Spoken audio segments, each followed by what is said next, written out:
नमस्कार। पॉलिटिक्स में आप सबों का स्वागत है। स्वाभाविक तौर पर बात पॉलिटिक्स की है तो बिहार की पॉलिटिक्स में सीएम कौन होगा, मुख्यमंत्री कौन होगा, यही पॉलिटिक्स में चर्चा होगी।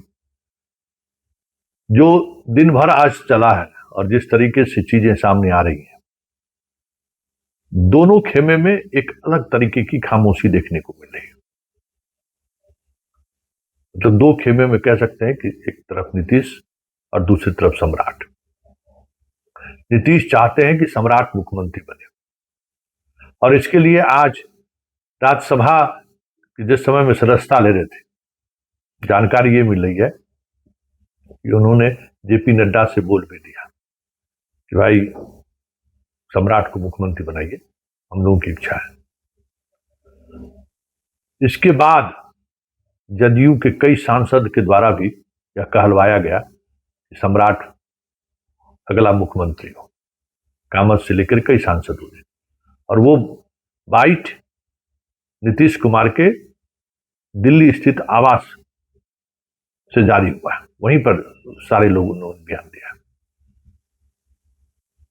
नीतीश का प्रधानमंत्री से ना मिलना, नीतीश का गृह मंत्री से नहीं मिला। गृह मंत्री तो बंगाल में है, लेकिन प्रधानमंत्री ने ट्वीट करके बधाई दी, लेकिन प्रधानमंत्री से मुलाकात नहीं। मिलने की बात हो रही थी।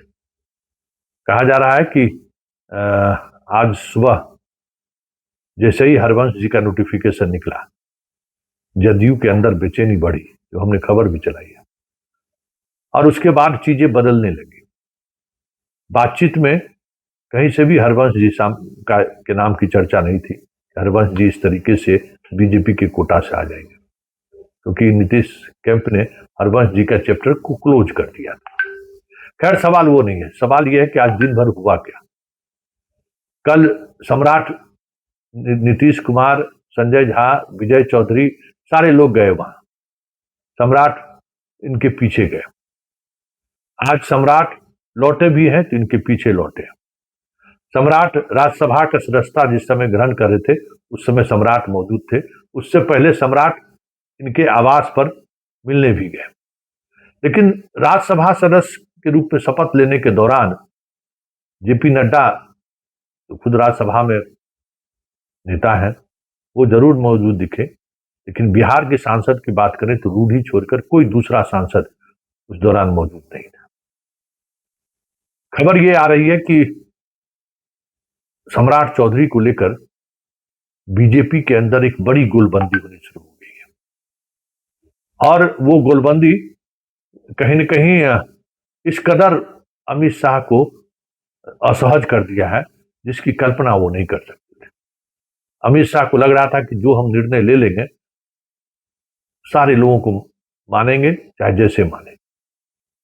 लेकिन गिरिराज सिंह से लेके जितने भी बड़े नेता हैं, वो नेता सम्राट को लेकर जिस के साथ अमित शाह के साथ खड़े रहने की जरूरत है, वो नहीं दिख रहे हैं।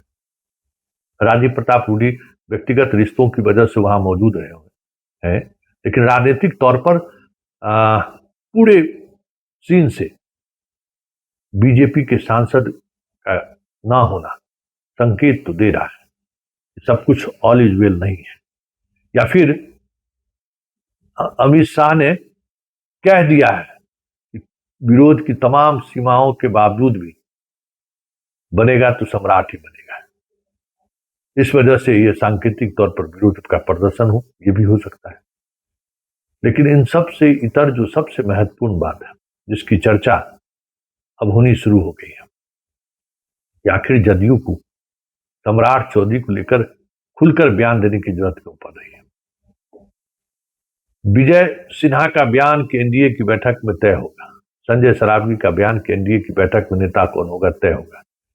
ये बहुत सारे बयान, आज के जो बयान है उस बयान से भी ये कयास लगने लगा है कि कुछ न कुछ चीजें चल रही हैं।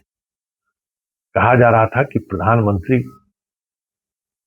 के सामने यह तय हुआ था कि सम्राट चौधरी, नीतीश रिप्लेस होंगे, सम्राट चौधरी मुख्यमंत्री बनेंगे। अब इन बातों को लेकर भी चर्चा होनी शुरू हो गई कि भाई ये बैठक क्यों रद्द हुआ। हालांकि संजय मयूख कह रहे हैं कि ये बैठक तो थी ही नहीं, किसने कह दिया ये बैठक।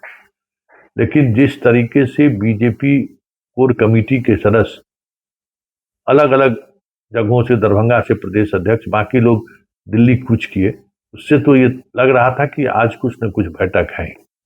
फिर बीजेपी के कई विधायकों का दिल्ली जाना हुआ अचानक, और जाते ही चर्चा शुरू हो गई।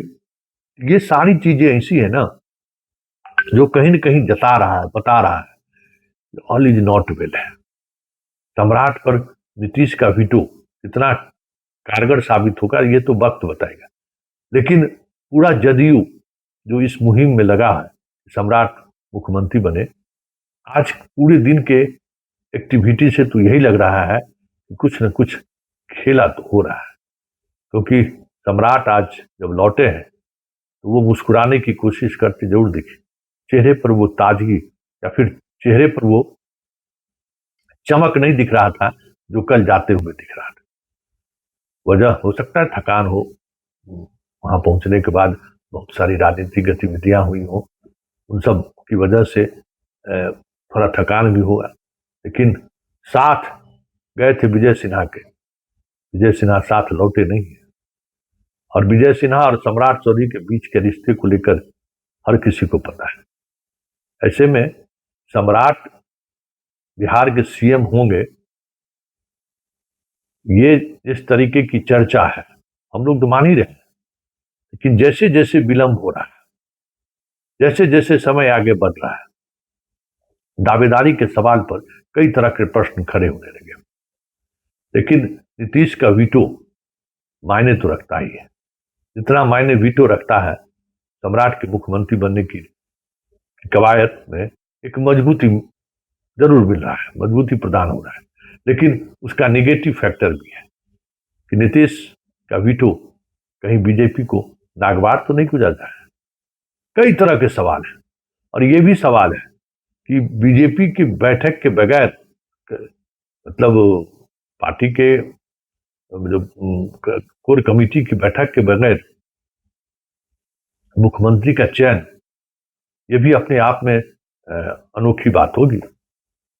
बैठक तो होना ही है। भले आज की बैठक के बारे में बीजेपी वाले कह दिए, संजय मयूख कह दिए कि कोई बैठक आयोजित था ही नहीं, लेकिन आज दोपहर तक तो सब लोग मान रहे थे कि बैठक है, और सब सारे चैनल पे खबर चल रही थी, किसी ने खंडन तो नहीं किया। प्रधानमंत्री और गृह मंत्री से नीतीश की मुलाकात कल होगी, ये बीजेपी वाले भी मान रहे थे, और यह दिख भी रहा था। आज आने का कार्यक्रम तो नहीं था, नीतीश कुमार के वापसी का कार्यक्रम तो नहीं था। ये वापसी कुछ और भी संकेत दे रहे हैं कि जिन मुद्दों पर अभी भी सहमति दिखाई दे रही है, उन मुद्दों पर असहमति के कई बिंदु अभी भी बचे हुए हैं।